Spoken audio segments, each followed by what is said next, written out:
What's going on, Jet fans? Matt O'Leary back with another video. Today I want to talk about the Jets defense and kind of an issue that they had last year and maybe an unexpected solution. It makes sense to me, at least, why it would be a solution, but I definitely understand why some wouldn't necessarily think of this player being a solution for an issue with the New York Jets defense. Remember, Matt O'Leary NY on social media.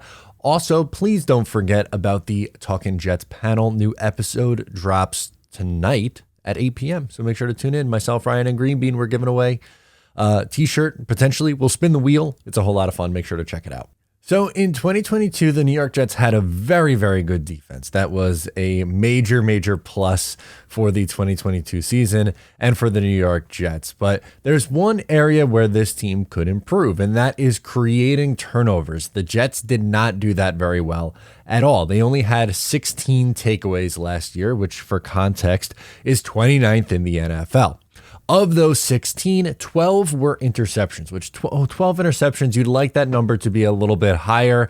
I'm not saying this team has to be the number one overall. That would be nice, obviously, in creating turnovers. But in order to help elevate your team and give your offense some more chances, upping the turnovers is one way to do that. And defensive coordinator Jeff Ulbrich had a really interesting answer to a solution for that in 2023 for the New York Jets. It's Aaron Rodgers. Aaron, historically, he puts a lot of points on the board.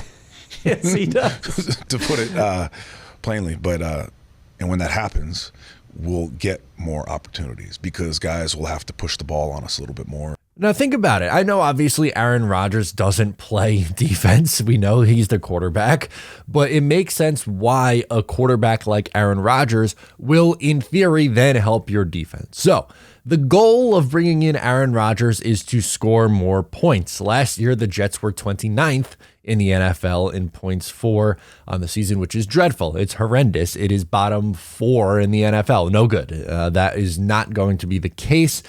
There's obviously going to be debate on what the ceiling is for the Jets. Are they going to be a top 10 offense? Let's even just say that they are a top half of the league offense, 15 plus offense in terms of points for. That should absolutely help the Jets create more turnovers. As Ulbrich states, teams were playing much more conservative against the Jets defense, especially in the second half of the season when the Jets lost 6 straight games. Just horrific. I don't want to relive that. But when they lost 6 straight games, teams were up and there was no reason to, take any chances or, throw themselves back into a game or anything like that because, well, the Jets offense wasn't going to do anything. And there was, some success running the ball. So, but with Aaron Rodgers, the expectation is that they will score more points, and that is obviously a safe assumption.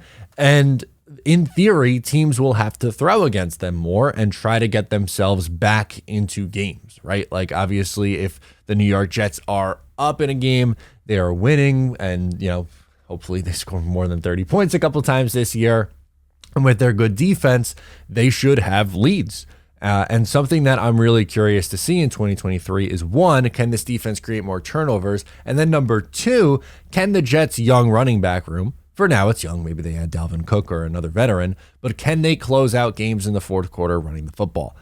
I think they can for both, but I want to see it in action. That's something that is going to be a little bit different for the Jets this year. But I wanted to look at the top 5 teams in turnovers on defense, and then if there was a correlation with their offense putting up points, and there kind of is. So looking at the top 5 defenses in creating turnovers, the top 5 were in order: the Cowboys, 49ers, Patriots, Bills, and Eagles. Those were the 5 teams who created the most turnovers in the NFL. Now, of those 5 teams, in order, here's where their offense is ranked.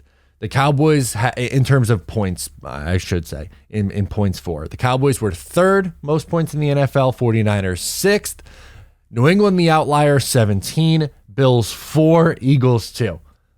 So 4 of the 5 teams who were top 5 in the NFL for their defense creating turnovers had top 6 offenses in the NFL.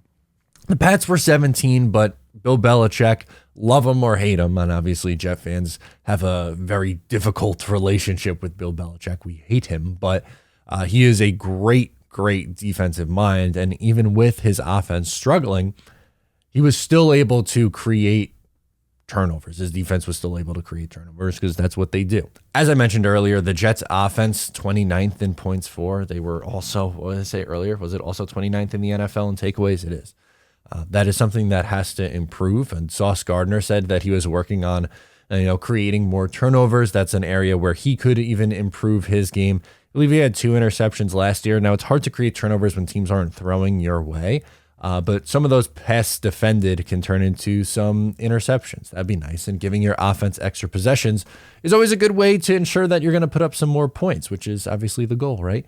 So interesting answer from Ulbrich, and it's hard not to agree fully. I think Aaron Rodgers has a huge impact on this and a huge impact on this Jets defense, even though he plays on the offensive side of the ball. Let me know your thoughts on this story down below in the comment section. Thank you so much for tuning in today. Once again, I am Matt O'Leary, and I will catch you next time.